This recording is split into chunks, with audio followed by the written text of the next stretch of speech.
Merci. Oui, je vois ça comme un clin d'œil, puisqu'on va parler de l'eau à l'heure du déjeuner. Donc, excusez-moi, messieurs. Oui. Là, c'est l'idée de vous décentrer un peu de votre profession et d'imaginer que les pistes d'adaptation, ce sera pour la société entière, toutes les activités. Et notre bien-être de citoyens aussi. Et donc, nous, on va se focaliser sur l'eau, si vous le voulez bien, à travers une étude qui a été menée par un consortium de bureaux d'études, commandité par l'agence, avec un garant scientifique venu de IRSTEA, notamment sur les volets hydrologie. Voilà. Alors, notre zone d'étude, j'allais dire, c'est un ovale dans le sens inverse de celui de tout à l'heure. Le bassin versant, donc nous c'est pas des terroirs, ce sont des bassins versants. Le bassin versant de la Garonne au sens large du terme qui intègre l'Ariège, les rivières de Gascogne, Tarn et Aveyron et Lot. On a laissé de côté l'Adour, la Dordogne, puisqu'elle se jette directement dans l'estuaire, elle ne contribue pas à la Garonne, et puis la Charente. Ça fait à peu près 65 000 km² et on s'est arrêté à 2050. On n'a pas voulu faire une étude prospective à 2100 parce qu'il n'y avait aucun acteur qui voulait jouer avec nous d'ici à 2100 pour savoir ce qu'allaient devenir nos activités et nos territoires en 2100.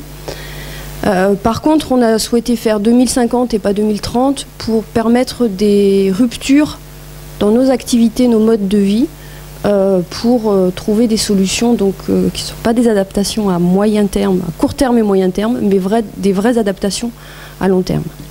Enfin, essayez. L'originalité de l'étude, elle est centrée sur l'enjeu que nous, on considère prioritaire dans le sud-ouest, c'est la raréfaction de la ressource en eau. Je vais vous expliquer pourquoi. Et autre originalité de la méthode, c'est d'un point de vue j'allais dire méthodologique, une approche originale qui combine la participation des acteurs et la modélisation. Alors dans les acteurs, il y avait les agriculteurs, mais pas de viticulteurs, mais des arboriculteurs. Et l'approche systémique, c'est-à-dire que je vais vous parler principalement du changement climatique, mais toute chose n'est pas égale par ailleurs en 2050 sur notre territoire, et donc les autres facteurs d'influence sont très importants à prendre en compte.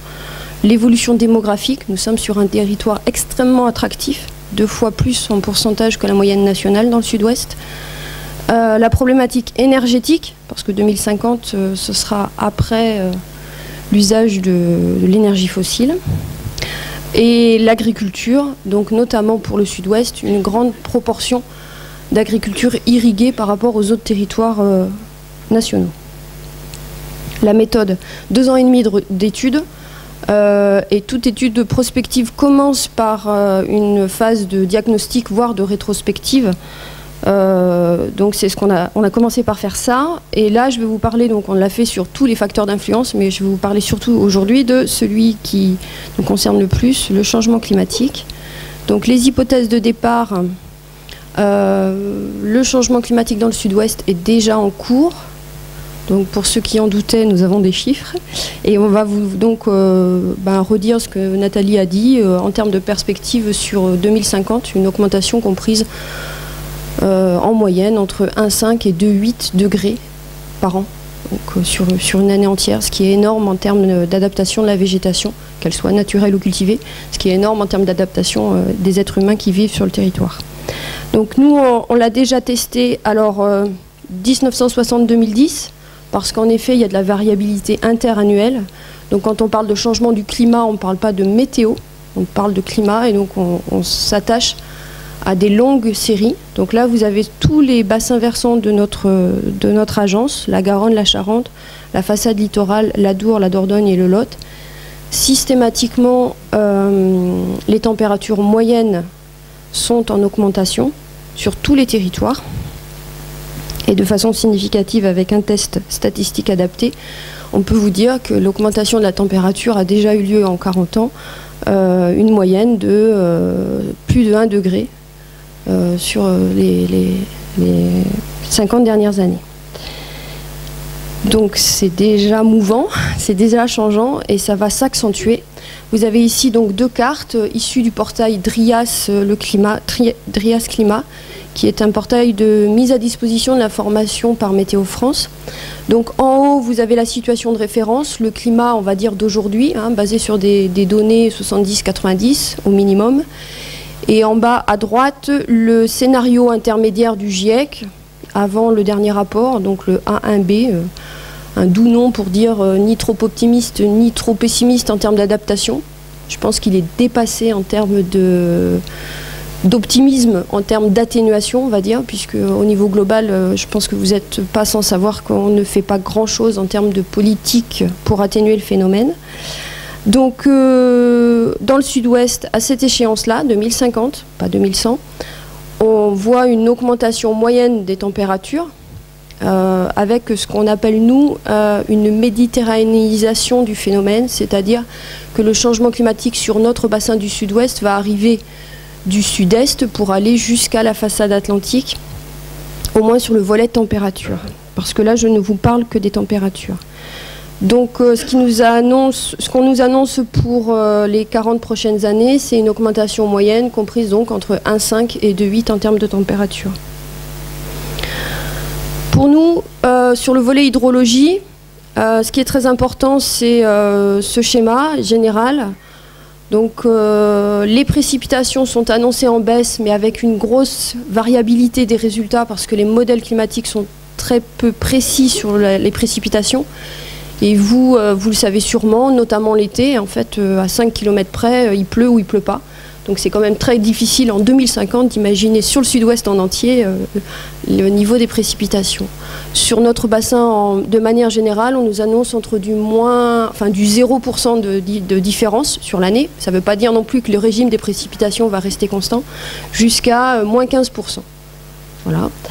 De toute façon, nous, le phénomène qui nous inquiète le plus, c'est l'évapotranspiration, ce qui devrait vous inquiéter le plus aussi d'ailleurs, puisque c'est toute l'eau qui est perdue à l'échelle locale, hein, pas à l'échelle globale, mais à l'échelle locale, puisqu'elle repart sous forme de gaz dans l'atmosphère, notamment liée à l'augmentation des températures. Ce phénomène est annoncé très en hausse, au printemps, à l'automne, mais aussi en hiver, notamment au niveau des montagnes, puisqu'il y aura moins de neige pour protéger l'évaporation de l'eau du sol, et l'été avec des phénomènes, comme ont été évoqués, de canicule et de sécheresse sévère. Donc tout ça pour dire qu'il y aura forcément moins d'eau pour l'infiltration ou l'écoulement, l'infiltration vers les nappes ou l'écoulement dans les rivières. Donc l'étude prospective Garonne 2050 va essayer d'évaluer ce manque d'eau. Et on n'a pas du tout travaillé sur la question de la qualité de la ressource liée à cette baisse des débits, ni à l'augmentation de la température de l'eau, qui est aussi une autre problématique pour nous, très importante, enfin pour nous, surtout pour les poissons, on va dire, mais globalement pour nous quand même. Donc on va se centrer sur l'évolution des débits et donc de la ressource en général et avoir assez peu d'indicateurs aujourd'hui très fiables sur la qualité des milieux aquatiques, de la biodiversité en général, qu'elle soit aquatique ou ripisylve. Alors ici vous avez les principaux résultats de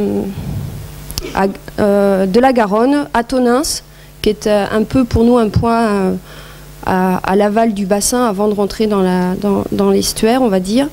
Alors, je vais essayer de le décliner si ça marche. Voilà. Le volet précipitation avec ce que vous avez en haut, le calage des modèles du futur en couleur sur les précipitations moyennes annuelles qui sont le trait pointillé noir en temps présent. Et en bas, toujours le trait pointillé noir, le temps présent, et les modèles pour le futur. Donc vous voyez ce que je vous disais tout à l'heure, les modèles, là il y a 7 modèles climatiques différents, les modèles ne sont pas très fiables, ne disent pas tous la même chose sur le volet précipitation. Il y a un bruit, beaucoup d'incertitudes. Par contre, sur le volet température, le même raisonnement, le temps présent en haut, le temps futur en bas. Les 7 modèles climatiques qu'on a utilisés sont très bien calés sur le temps présent. Hein. Vous voyez que les traits de couleur sont tous très proches du trait en pointillé. Et que pour le temps futur, ils sont tous significativement au-dessus du trait de pointillé. Donc une augmentation moyenne tous les mois de la température, avec en particulier des effets en juillet-août. Donc l'effet canicule, l'effet sécheresse. Hein, on dit globalement que 2003, c'est un été très très moyen en 2050. Donc comme il y aura de la variabilité, il y aura vraiment bien pire que 2003. Donc avec un modèle pluie-débit, nous arrivons à faire de l'hydrologie. Et ce que vous avez juste en bas, qui est un tableau de chiffres assez imbuvable, je vais vous l'expliquer. Au niveau annuel, on s'attend à des débits à Tonneins, des débits de la Garonne, compris entre moins 20 et moins 55% de ce qu'on connaît aujourd'hui. Sur l'année. Sur l'année. Donc je ne sais pas si vous avez déjà été à Agen ou à Tonneins l'été au niveau de la Garonne, mais on peut quasiment traverser à pied.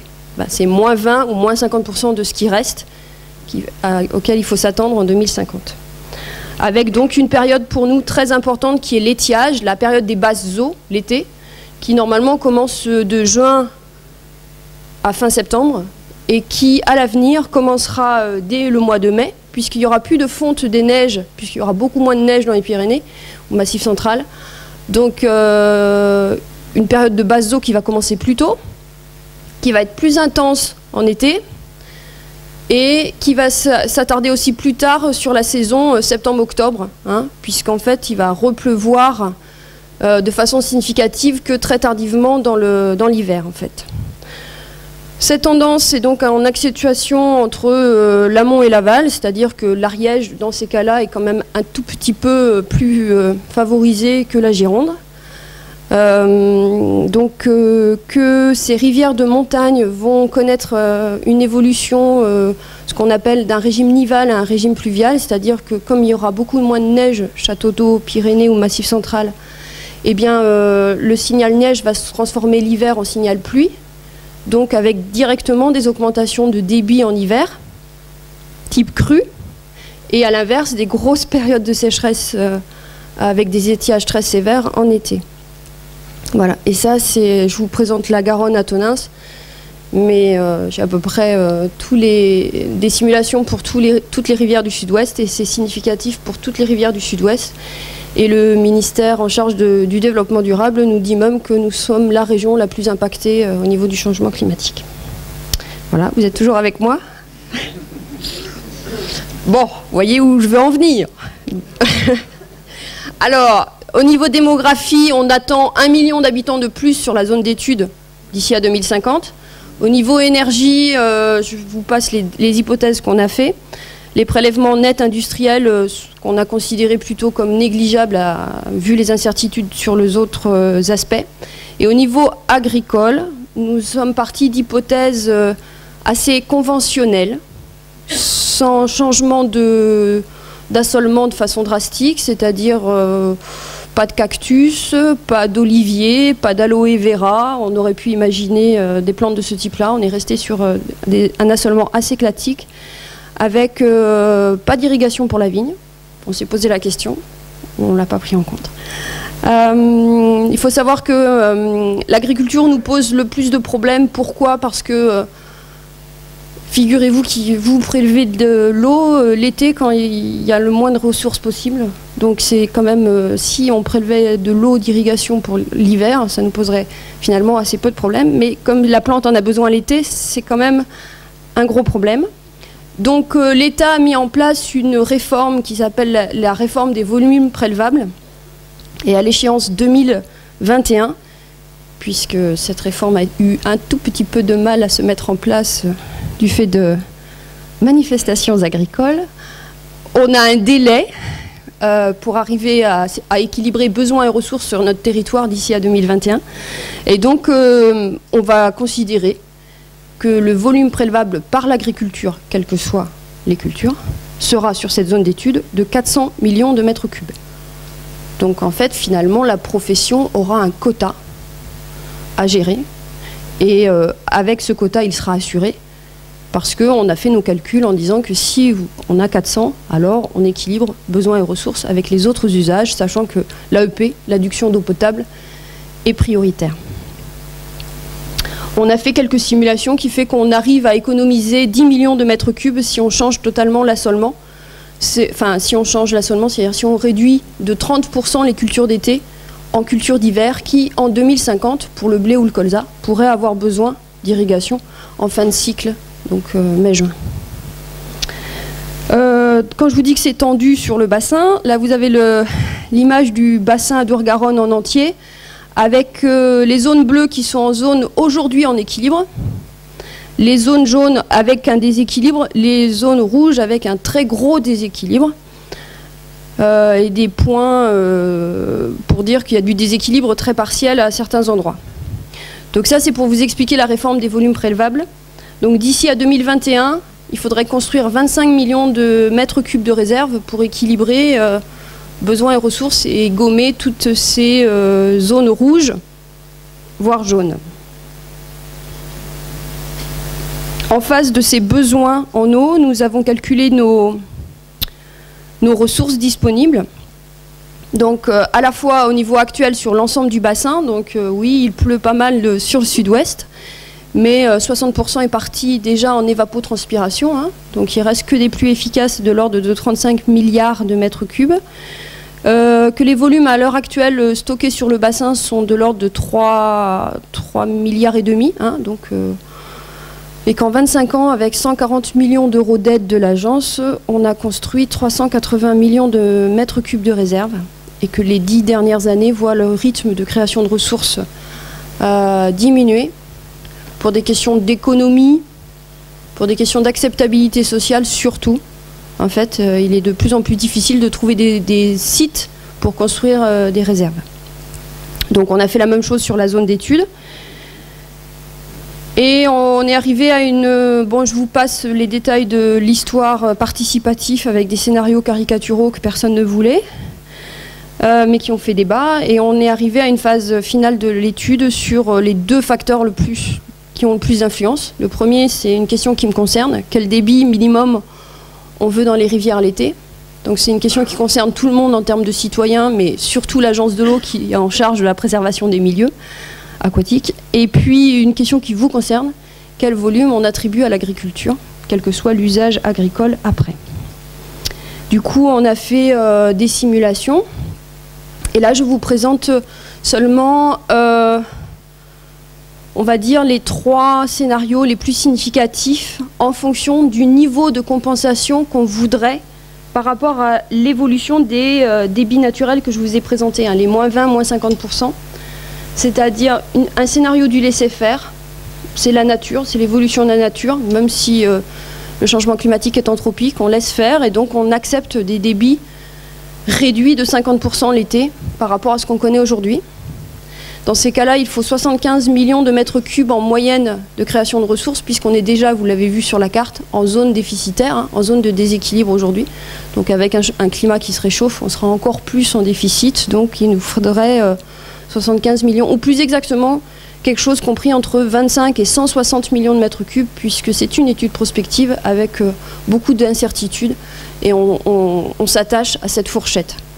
A l'inverse, si on voulait la compensation totale, c'est-à-dire si on voulait les débits d'aujourd'hui, l'été, en 2050, vu l'évolution de l'hydrologie naturelle, il nous faudrait 760 millions de mètres cubes en moyenne.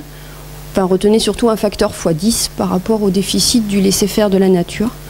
Et donc, on a fait aussi un scénario intermédiaire. Et là, je vais laisser un petit film où vous expliquer ce que ça pourrait donner en termes de conséquences sur le bassin versant. Donc, ça devrait marcher. Hein.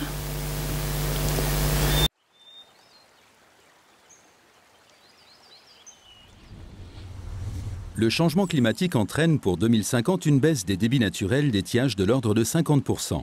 Les gestionnaires des ressources en eau acceptent cette perspective et décident de s'en tenir à cette baisse.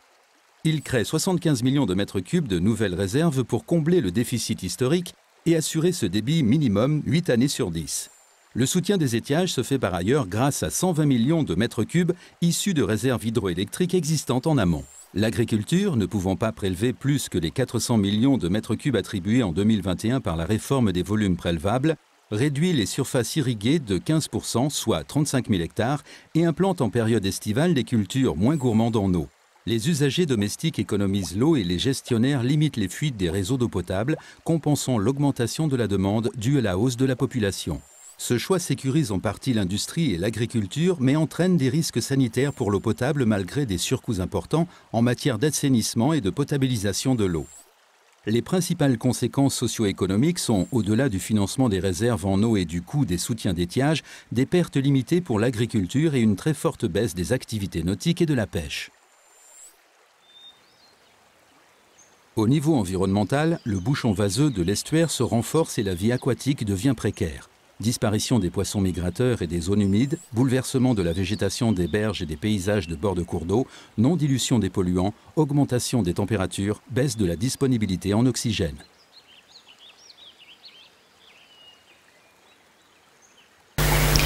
Donc ce scénario est considéré, on va dire, comme risqué, malgré donc des usages économes, que ce soit pour la ville ou pour l'agriculture. Du coup, on a imaginé l'inverse, l'opposé. On essaye de compenser absolument ce que la nature ne fait plus. Alors, c'est là où je ne sais pas faire. Il faut que je revienne à mon diaporama. En théorie, ce serait ça. Je ne vais pas vous présenter le scénario partiel, puisqu'en fait, c'est une moyenne des deux. Donc, le premier est considéré comme très risqué. Le second, donc, c'est une compensation totale. C'est-à-dire qu'on veut encore de l'eau dans nos rivières, mais on veut aussi assurer les usages anthropiques, notamment les activités économiques. Donc dans ces cas-là, il faut absolument créer de la ressource. Donc je vous laisse aussi avec un petit film.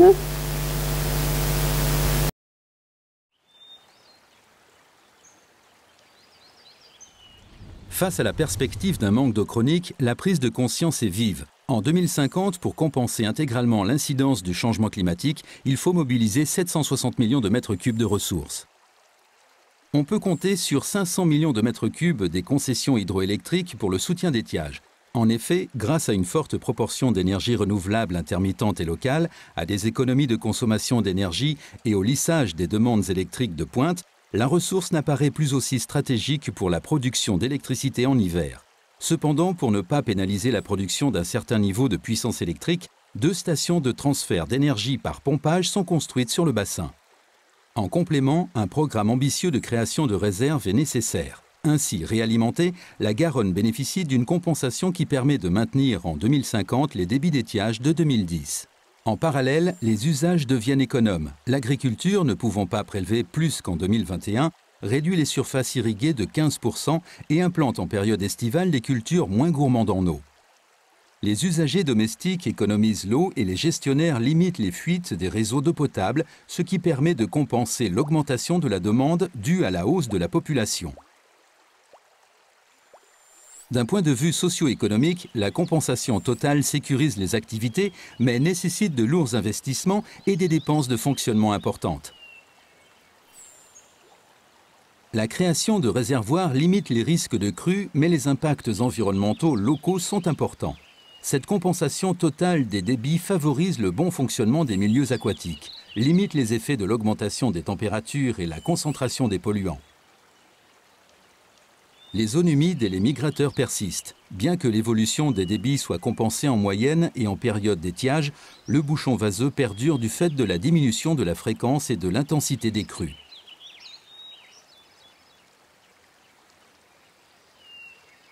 Le scénario de compensation totale, il paraît, pour les gestionnaires de la ressource, assez inaccessible d'un point de vue tout simplement technique et économique. 760 millions de mètres cubes à trouver. Il dépend de si on arrive à stocker de l'énergie en 2050 en fait. Parce que si on arrive à stocker de l'énergie en 2050, les réserves hydroélectriques ne seraient plus aussi stratégiques qu'elles sont à l'heure actuelle. Et on pourrait du coup turbiner en été, ce qu'on ne fait pas à l'heure actuelle puisqu'on turbine.